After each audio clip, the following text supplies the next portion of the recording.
اللهم صل على محمد وعلى آل محمد كما صليت على إبراهيم وعلى آل إبراهيم إنك حميد مجيد.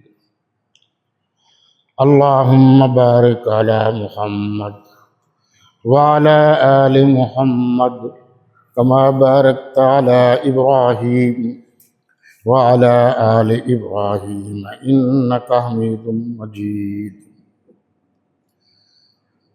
آج بروز بدھ جامع مسجد بسم اللہ مظفر آباد ملتان میں حضرت قاری عتیق الرحمن عزیزی صاحب طابت اوقاتکم العالی زیدہ مجدہ و شرفہ کی دعوت پر یہ خصوصی سوال و جواب کی نشست ہے. کسی قسم کی کوئی تقریر نہیں ہوگی اور ہم بلا توقف کہ مزید دیر نہ ہو جائے آج آپ مذہبی اعتبار سے دل کھول کر سوالات کر سکتے ہیں. جی بسم اللہ کیجیے، شروع کیجیے. جی پہلا سوال حضرت قاری صاحب کی طرف سے آیا ہے کہ ہم اپنے آپ کو اہل السنت والجماعت کیوں کہتے ہیں. یہ پورا لفظ اہل السنہ ہے، عربی کا تو اہل السنت ہم اردو میں والجماعت. سنت کا معنی ہے طریقہ. اس اہل سنت کے لفظ سے مراد ہے رسالت پناہ صلی اللہ علیہ وسلم کا طریقہ.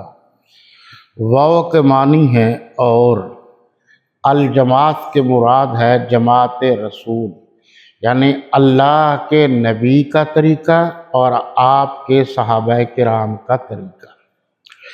آپ کا طریقہ اہل سنت، سنت والے.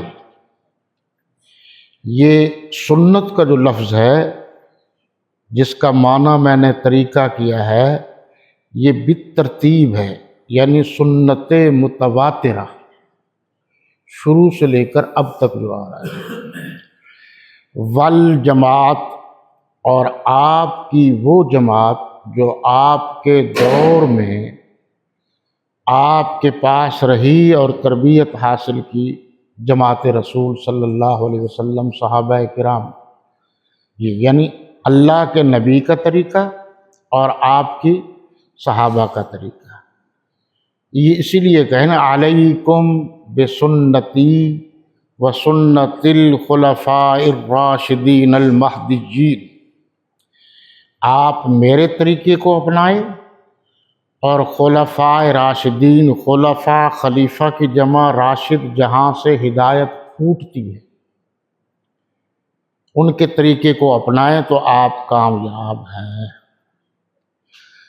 لیکن ایک غلط فہمی لوگ ڈال دیتے ہیں کہ جو عربی کے الفاظ ہیں ان کو وہ اپنی زبان میں استعمال کرتے ہیں اور مفہوم عربی کا لینا چاہتے ہیں.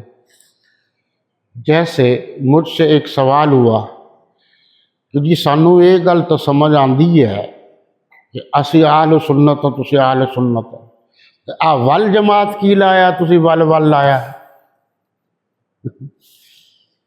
تو میں نے کہا آپ کو غلط فہمی ہو گئی ہے، یہ ول پنجابی کا نہیں، یہ ول عربی کا ہے. آگے چلے جی.